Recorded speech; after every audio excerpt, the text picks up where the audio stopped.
मेरी माँ का तो हाल देखो, बेटे से कितना प्यार करती है, जन्नत में कलीम का साथ मांग रही है। इतना सुनना था, अल्लाह के नबी की तबस्सुम आया चेहरे पे, मुस्कुरा के उठे, कहने लगे परेशान क्यों होता है, ले आज तेरे रब ने, आज रब ने तेरी माँ की दुआ कबूल कर डाली है। कहा कहना क्या चाहते हो, कहा जो तेरे सामने बैठा है ये कोई और नहीं है बल्कि अल्लाह का कलीम मूसा आया है, कह दे इससे तू भी दीदार कर ले, ये भी दीदार।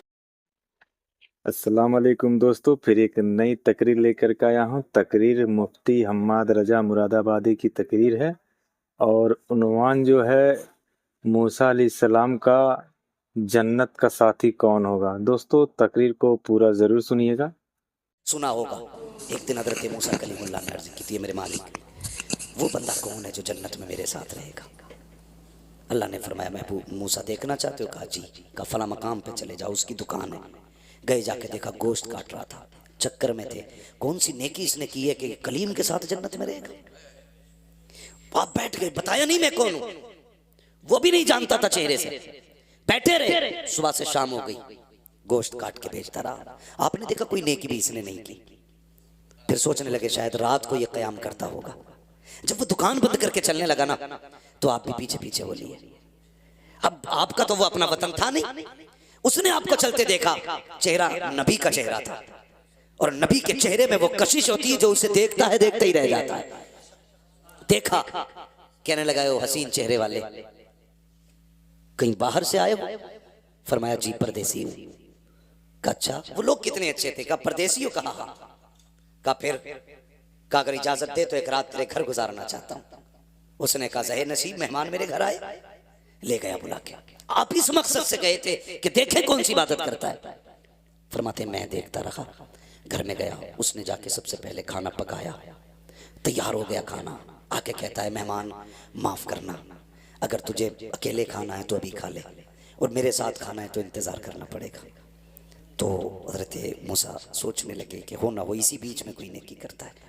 फरमाते उसने खाना बनाया, तैयार किया खाना, तो उसने फिर उसकी बूढ़ी माँ जो बहुत कमजोर हो चुकी थी, किताबों में यहाँ तक लिखा है कि पुटरिया में टंगी हुई थी, वो पुटरिया उतारी, उतारने के बाद उसे रखा, उसका मुंह धुला, खाना आगे रखा, अपने मुंह से चबाता और उसके मुंह में लुकमे देता। अल्लाह के कलीम देख रहे हैं सारा मंजर देख रहे हैं। जब वो खा चुकी, उसने कहा बेटे मैं खा चुकी, अब तू खा ले।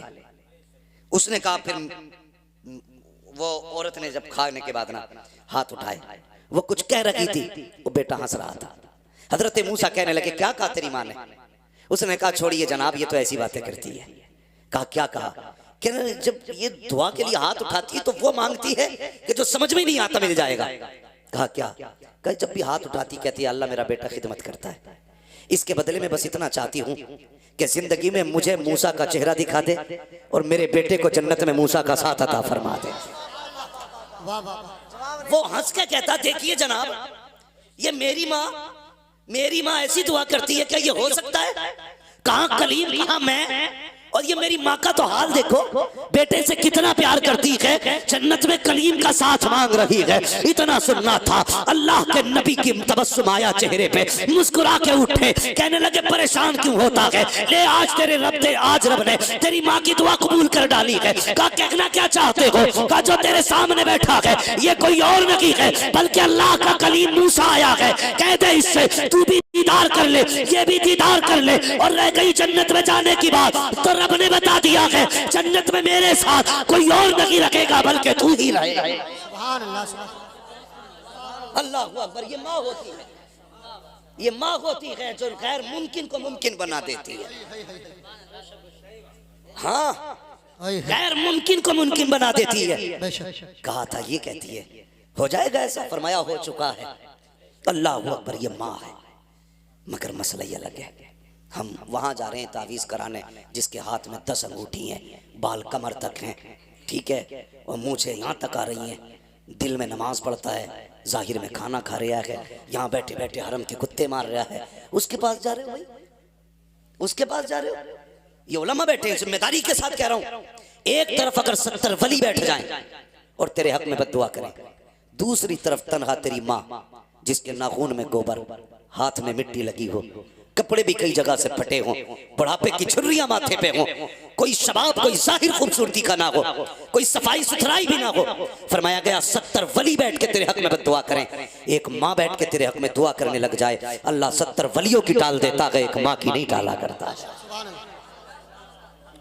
ये माँ होती है, इसलिए कदर किया करो माँ की, इज्जत किया करो माँ की।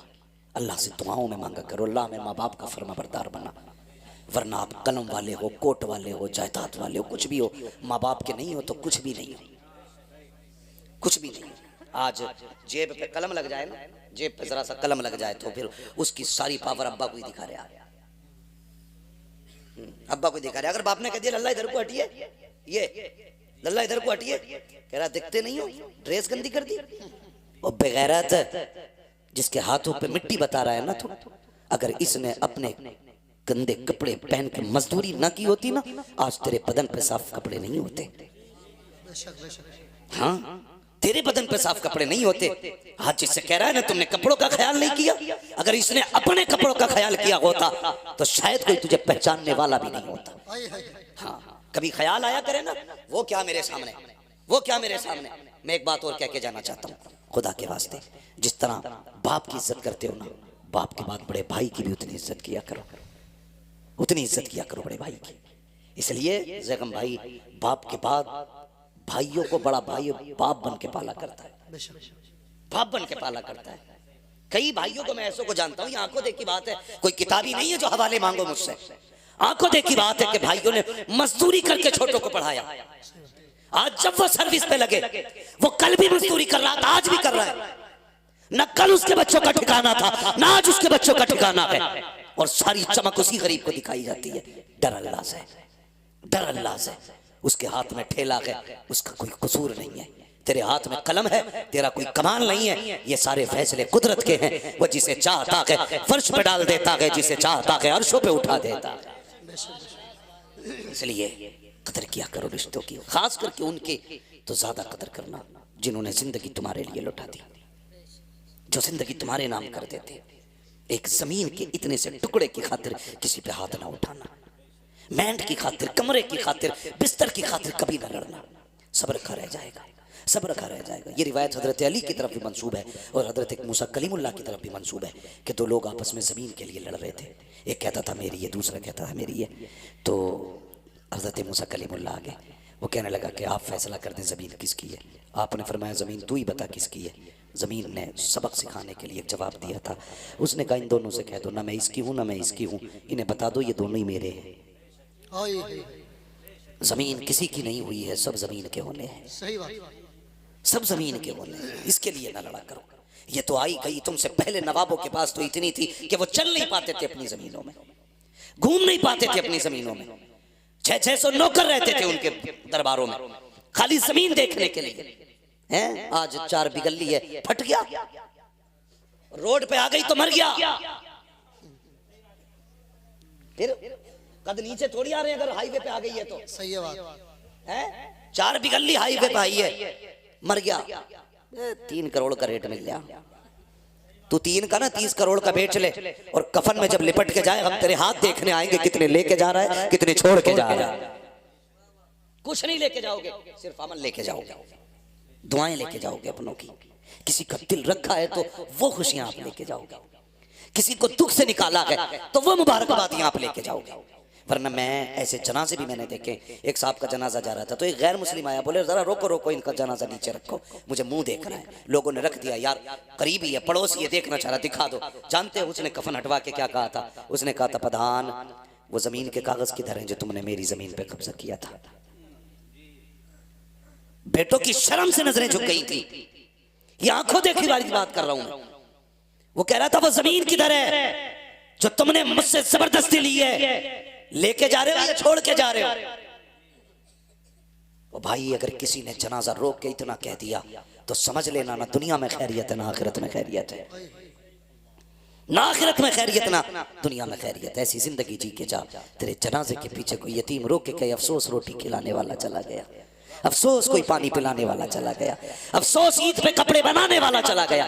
ऐसी जिंदगी जी के जा, कसम से कोई तीजा करे ना करे, कोई 40वां करे ना करे, बरसी की फाता हो ना हो, अपने पीछे ऐसे लोग छोड़ जाओ जो कहे मालिक हमारा सहारा गया है, कब्र में अपनी रहमत का सहारा दे दे। 40 में एक जगह है और गरीब यतीम की एक दुआ अपनी जगह पे असर लगा। इसलिए अपने पीछे से छोड़ के जाओ। मेरे हुजूर का जनाजा उठाना, अबू बकर सिद्दीक साथ में थे, गौर से सुनना, अबू बकर सिद्दीक साथ में थे। घर में से चीख के रोने की आवाज आई, फरमाने लगे कौन रोया? तो देखा एक बच्ची रो रही थी। तो आपने फरमाया क्या बात है? उसने कहा हम इसलिए रो रहे हैं, हमारे घर में कोई नहीं था करने वाला, मैं और मेरी दादी थी।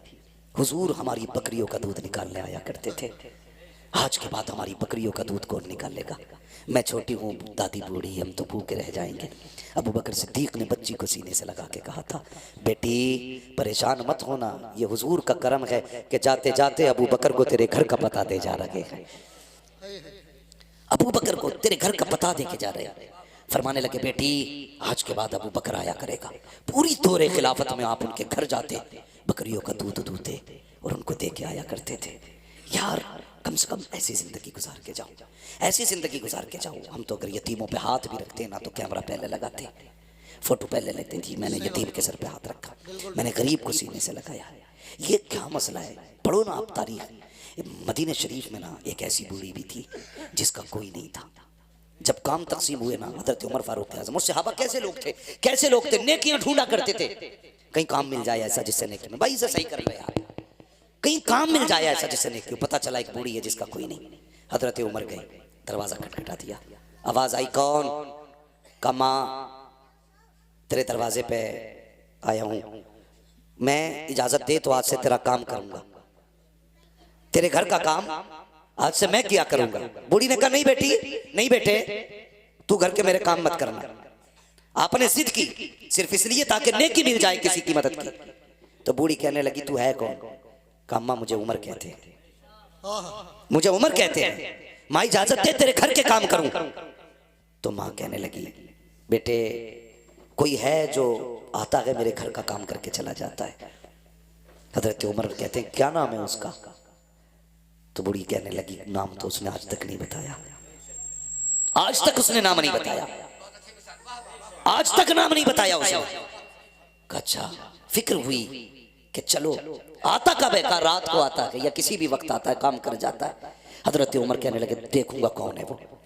खड़े हो गए, आधी रात गुजरी ना, देखा कोई नंगे पैर दबे पैरों से आ रहा था, चेहरे पे कंबल पड़ा है। और जैसी दरवाजे पे आया, हजरत उमर ने चुपके से आके कंधे पे हाथ रखा, आने वाले जरा नाम तो बता तू है कौन? अल्लाह अकबर, इतना सुना है। आने वाले ने जैसी कंबल चेहरे से हटाया, हजरत उमर फारूक आजम की चीख निकल गई। क्या देखते हैं? वो छुप के आने वाला नबी का अबू बकर सिद्दीक है, वक्त का अमीरुल मोमिनीन है, अपने वक्त का खलीफा है। हैरत में है, कहते हैं अमीरुल मोमिनीन बता तो सही रात में क्यों आते हो? यार ताकि नेकी किसी पे खुल ना जाए इसलिए सन्नाटे में आता हो। का ये तो बताइए चप्पल जूता क्यों नहीं पहना? का इसलिए नहीं पहनता हूँ कहीं मेरी आहट से किसी की आंख ना खुल जाए। अगर आंख खुल गई तो बात पता चल जाएगी। अगर ये नेकी का पता चल गया तो हो सकता है कयामत में खुदा मुंह पे मार दे। और यार अबू बकर हो करके अगर नंगे पैर जा करके चुप करके नेकी करता है तो बता तुझे किसने हक दे दिया है? कैमरे के आगे किसी गरीब की गरीबी का मजाक उड़ाया। क्या बात है साहब, बहुत छुपके नेकी किया करो, किसी की गुर्बत का तमाशा न बनाया, मत बनाया करो तमाशा, किसी को जलील न किया करो। भाई नेकी ऐसे करनी है कि किसी को पता न चले, किसी को पता न चले, यतीम का घर भी चल जाए उसकी इज्जत भी रह जाए। हाँ हजरत आयशा सिद्दीक़ा रज़ियल्लाहु ताला अन्हा ने एक मरतबा अपने भांजे को ना कुछ अनाज दिया, फरमाने लगी जाओ हमारी पड़ोस में फलां शख्स है बड़ा गरीब है, उसके यहाँ दे के आ जाओ। जाने लगे ना तो उम्मुल मोमिनीन ने बड़ी बात कही थी, फरमाने लगी जा तो रहा है बेटे लेकर के, पहली बात तो उसके हाथ में मत देना, दूसरी बात नाम मत बताना, हाँ नाम मत बताना। अल्लाहु अकबर। वो गए, दिया यानी रखा, वापस आ गए, कहने लगे खाला ये बात समझ में नहीं आई, आपने नाम बताने से मना क्यों किया? फरमाने लगी इसलिए मना किया मैंने, अगर तुम उसे मेरा नाम बता देते कि फलां ने भेजा है तो जब भी कभी हमारी गली से गुजरता उसको शर्म आती कि इनका मुझ पे एहसान है। कहने लगे वो शर्मिंदा हो जाता और कहती आयशा नहीं चाहती मेरी वजह से हुजूर का कोई उम्मती शर्मिंदा हो। हाँ, कच्चा ये बात समझ में आ गई। फिर हाथ में देने से मना क्यों किया? देखो यार, इसे नेकी कहते हैं। हाथ में देने से मना क्यों किया? फरमाने लगी इसलिए कि हमेशा लेने वाला हाथ नीचे रहता है, देने वाला हाथ ऊपर रहता है। आयशा ये भी नहीं चाहती मेरी वजह से किसी का हाथ नीचे रह जाए, मेरी वजह से किसी का हाथ नीचे रखे। इसे कहते हैं नेकी का शौक, इसे कहते हैं नेकियां। ये भी कोई मसला है यार कि हम दिखा के कहते हैं मैंने फला यतीम को कपड़े बनाए भाई, नहीं भाई इस बार मैंने यार इतने लोगों को फला को बनवाए, उस पर कुछ नहीं था, वो आया मेरे पास जूता टूटा था, मैंने कहा चल ले ले यार। ये नेकी है? कोई नहीं है नेकी। इसे नेकी नहीं कहते, इसे जलील करना कहते हैं। सामने वाले को जलील करना कहते हैं। किसी को जलील ना करो। गरीब भी अपनी इज्जत रखता, अमीर भी अपनी इज्जत रखता है। सबको इज्जतें दिया करो, अल्लाह आपको इज्जत अता फरमाएगा, अल्लाह आपको इज्जत अता फरमाएगा। मैं बस बात खत्म करने लगा। फरमाएगा ए ईमान वालों, अपने आप को और अपने घर वालों को जहन्नम की आग से बचाओ, अपने घर वालों को जहन्नम की आग से बचाओ। तो कोशिश क्यों नहीं करते जहन्नम की आग से बचाने की? क्यों नहीं करते? आज जैगम भाई सब कहते हैं यार 20% है, कुछ भी ना होगा, 20% है, क्या कर लोगे? तुम नहीं जानता, जब तुम्हें ये एहसास हो कि कम लोग कुछ नहीं कर पाते तो इस्लाम कहता है कि जंगे बद्र देख लिया करो, और जब तुम्हें अपनी कसरत पे घमंड हो तो जंगे हुनैन देख लिया करो। ये इस्लाम की तारीख है। तुम कभी भी कसरत से कामयाब नहीं हुए, खुदा की रहमत से कामयाब हुए, खुदा की रहमत से कामयाब हुए। तुम कभी भी कम होने की वजह से जलील नहीं हुए, हमेशा अपने घमंड की वजह से तुम शर्मिंदा हुए। जब जब तुमने ये सोचा हम बहुत हैं, हम यूं हैं, हम ये हैं, तभी तुम्हें जलील होना है। ये याद रखना, जलील होना है। वो किसी ने कहा था मिटा दे अपनी हस्ती को अगर कुछ मर्तबा चाहे, कि दाना खाक में मिलकर गुले गुलजार होता है।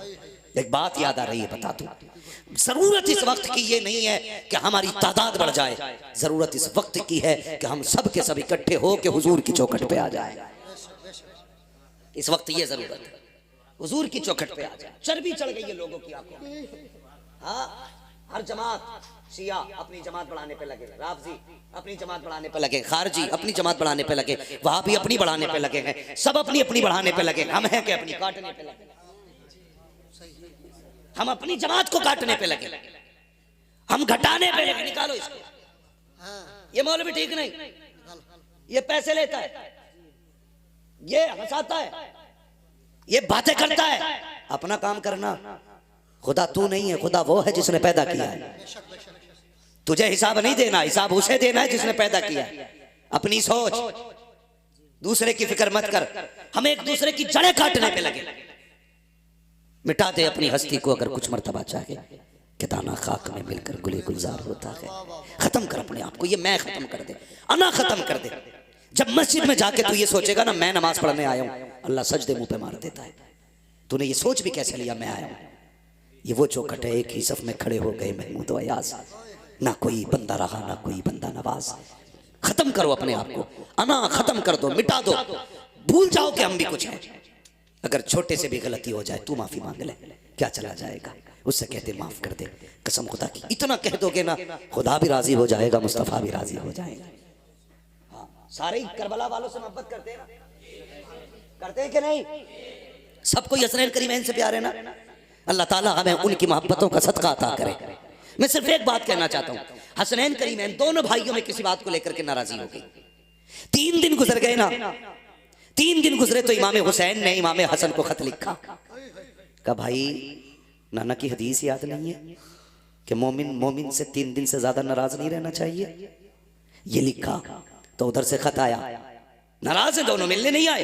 इमाम हसन ने खत लिखा, फरमाने लगे फिर तुम क्यों नहीं आए? तुम मुझसे कह रहे हो ना कि नाना ने कहा 3 दिन से ज्यादा नाराज नहीं रहना चाहिए, तो तुम ही आ जाते। इमाम हुसैन ने खत में लिखा भाई, फरमाया गया जो पहले रूठे हुए को सलाम करेगा पहले वो जन्नत में जाएगा, बाद में माफ करने वाला जन्नत में जाएगा। कहते मेरा जी चाहता है भाई पहले आप आ जाओ ताकि मुझसे पहले जन्नत में आप जाओ। यार ये वफाएं थी, ये मोहब्बतें थी, और ये एक दूसरे के लिए इज्जतें थी। कहते मैं नहीं चाहता मुझसे पहले, मैं आपसे पहले छोटा होकर जन्नत में जाऊं। मैं तो ये चाहता हूं, आप बड़े हैं, पहले जन्नत में आप जाएंगे, आपके पीछे पीछे आपका छोटा भाई हुसैन जन्नत में जाए। इज्जत हम देते हैं अपने बड़ों को। हाँ, माफ कर लिया करो, मिटा दो अपनी अना, खत्म कर दो, कुछ भी नहीं हो, फिर जी के देखो। कसम खुदा की खा के कहता हूं, मिंबर पे बैठा हूं, जो मजा फकीरी में जीने का है ना, वो किसी शहंशाही में नहीं आता। एक बुजुर्ग गुजरे, थके तो नहीं अभी आप लोग? जरा सारे कहते हैं या रसूल अल्लाह। हाँ, थकना तो मुझे चाहिए, मैं उड़ीसा से चल करके आया और अभी सोया नहीं हूं मैं 1 घंटा भी, 24 घंटे से ऊपर जागते हुए हो गए। मगर ये गए, बहुत अच्छा आप सुन रहे हैं, अल्लाह आपकी समातों को सलामत रखे। हाँ माशाअल्लाह, अल्लाह सलामत रखे। तो थोड़ा सा जरा आप अच्छा सुन रहे हैं, इसलिए मैं बात बढ़ा दे रहा हूँ। हजरत की भी गुफ्तगू होनी है, हालांकि ये बात मुझे नागवार गुजर रही है। हाँ, मुझे एक एहसास हो रहा है कि हमारे जमात के बुजुर्ग बैठे हुए हैं। घर है तो क्या हुआ, है तो मौलाना एहसान। ये ख्याल रखिएगा, लोग कहते हैं घर की मुर्गी दाल बराबर, दाल बराबर तो होती है, लेकिन पता है ना क्या खाती है, कितना खाती है? तुम खा जाते हो, तुम्हें नहीं लगता असर, मुर्गी क्या खाती है ये पता होना चाहिए, है जी। जरा गौर करें, हजरत तशरीफ फरमाए। बस मैं बात पूरी करने लगा हूँ भाई, जरा तवज्जो करें, कोई मसला नहीं है, आप 10 रुपए भी ना दें, खाली सुभान अल्लाह कहते रहें। मैं आ गया हूँ मोहब्बत में आपके, ये बात मैं इनसे कह रहा हूँ, अपने भाई से, शुएब भाई से। बाकी आपसे सिर्फ इतनी गुजारिश है, बात सुन लें ना। हाँ, कोई बात नहीं, जब दिल करे तब दे दिए, खाते में डाल देना, कोई मसला नहीं है। हाँ, इनसे बड़ा गहरा ताल्लुक है, मैं मोहब्बत है मुझे। अल्लाह सलामत रखे मेरे शुएब भाई को और इनके पूरे परिवार को, इनकी फैमिली को, अल्लाह खुदा की रहमत है, अल्लाह ताला अपनी रहमत अता फरमाए। बस मैं अर्ज कर रहा था कि अपने आप को मिटाना भी कोई चीज़ होती है। एक बुजुर्ग गुजरे, हजरत अब्दुल्लाह इब्न ज़ुबैर, बड़े पाए के बुजुर्ग गुजरे, गालिबन सिलसिला चिश्तिया या कादरिया में ये बुजुर्ग हुए। इन्होंने ना सिर्फ इस ख्याल से शादी नहीं की थी कि अगर मैं शादी कर लूँगा तो अज़दवाजी ज़िंदगी के जो मामूलात होते हैं, जो ज़रूरियात होती हैं, वो रब की इबादत में खलल डालेंगे। ये सोच के निकाह नहीं किया था। ये मत सोचना मैं तुमसे मना कर रहा हूं, तुम करना, तुम्हारा करना फर्ज है। ये उन्हीं जैसे लोगों को इजाजत थी जो अपने नफ्स पे काबू करके बैठे थे, जो नफ्स के गुलाम नहीं, नफ्स के बादशाह थे। नफ्स वो करता था जो वो कहते थे। इस ख्याल से ज़ैनब भाई उन्होंने शादी नहीं की। एक दिन रिवायत पढ़ी तो उसमें उन्होंने देखा कि जन्नत में कोई भी जवान बिना बीवी के नहीं होगा। अल्लाह जन्नत में सारे लोगों का निकाह फरमाएगा। अब तो खुश हो जाओ भाई, जिनकी नहीं हुई अब तो उनका भी नंबर लगने वाला ना। सबको अल्लाह जन्नत में बीवी देगा। कहने लगे अच्छा, तो फिर तो हमारी भी होनी है वहां, जब होनी है सबकी तो हमारी भी होगी। बहुत बड़े वली थे, हाथ उठा दिए, कहने लगे अल्लाह वो दिखाना जो जन्नत में मेरे साथ रहेगी। मैं अपनी जन्नत वाली बीवी को देखना चाहता हूँ। पहले दिन दुआ मांगी, कुछ नहीं हुआ। दूसरे दिन दुआ मांगी, कुछ नहीं हुआ। तीसरे दिन दुआ की उन्होंने, लेटे, आंख लगी, तो जब आंख लगी ना, एक खातून सामने आई, रंग काला, पुराना लिबास, पागलों जैसी हालत, और कहने लगी अब्दुल्ला मैं मैमूना वलीद हूं, मैं बसरा में रहती हूं। बस इतना सुना ना, उठे बसरा चल दिए, बस्ती में पहुंचे। कहने लगे मैमूना वलीद कहाँ मिलेंगे? लोगों ने कपड़े देखे, हुजूर आप मैमूना वलीद को पूछ रहे हैं? इतने बड़े आलिम हो के उससे क्या काम? कहा क्यों का, वो तो पागल है। कहा क्यों का, लोग पत्थर मारते हैं उसको। कहा क्यों मारते हैं? कहा जब लोग हंसते हैं तो वो रोती है, लोग रोते हैं तो वो हंसती है, दीवानी है वो। कहा कहाँ मिलेगी? कहा हुजूर वो उजरत पे हमारी बकरियां चराती है। कहने लगे शाम को आ जाएगी, इंतजार कर लीजिए, जब आ जाए तो मुलाकात हो जाएगी। फरमाने लगे वक्त कम है, अभी बताओ कहाँ मिलेगी? कहा इस तरफ चले जाइए। जब आप चले ना उस जंगल में, खुद फरमाते हैं जब मैं चला ना तो मैं जहाँ कदम रखता था वहीं सांप, कीड़े, भयानक जानवर नजर आ रहे थे। कहते मैं हैरत में था, मैमूना कैसी औरत है, ऐसे जहरीले जंगल में रहा करती है जहाँ कदम कदम पे सांप रहते हैं, कदम कदम पे जानवर रहते हैं। कहते मैं हैरत से बचा के मैं आगे बढ़ा, क्या देखता हूँ कि जब मैमूना वलीद की बकरियां हैं वो चल रही हैं और मैमूना वलीद मुसल्ले पे खड़े होकर जंगल में रब की इबादत कर रही है। मैं गैरत में था, मैं सोचने लगा इसकी बकरियों को कुछ होता नहीं है, कहीं जाती नहीं है। का जब बकरियों की तरफ देखा, देखता रह गया। क्या देखता हूँ, अगर कोई बकरी रेवड़ से अलग होती है तो शेर जाता है, कान पकड़ता है, लाके रेवड़ में खड़ा कर देता है कि मैमूना नमाज में है, बकरियों की रखवाली शेर कर रखे हैं। अल्लाह अकबर। कहते मैं तो शेरों को देखता रहा, बकरियों को देखता रहा। कब मैमूना ने सलाम फेर दिया, मुझे पता न चला। मैमूना कहती है अब्दुल्ला, मिलने का वादा तो जन्नत में था, तू यहीं चल के आ गया है। हैरत में थे, कहने लगे मैमूना मुलाकात भी पहली है, बात भी पहली है, कभी तूने नहीं देखा, कभी मैंने नहीं देखा, नाम किसने बता दिया? तो मैमूना कहती है अब्दुल्ला, जिसने तुझको मेरा नाम बता दिया है उसी ने मुझको तेरा नाम भी बता दिया। सुभान अल्लाह, सुभान अल्लाह, वाह वाह वाह वाह। अब अगली बात सुने जो मैं कहने लगा, अगली बात बहुत गौर से सुने आप। माशाल्लाह दोस्तों, तकरीर आपको कैसा लगा कमेंट बॉक्स में ज़रूर बताइएगा और हमारे वीडियो को लाइक करिएगा, चैनल को सब्सक्राइब करिएगा। मिलते हैं आपसे नेक्स्ट वीडियो में।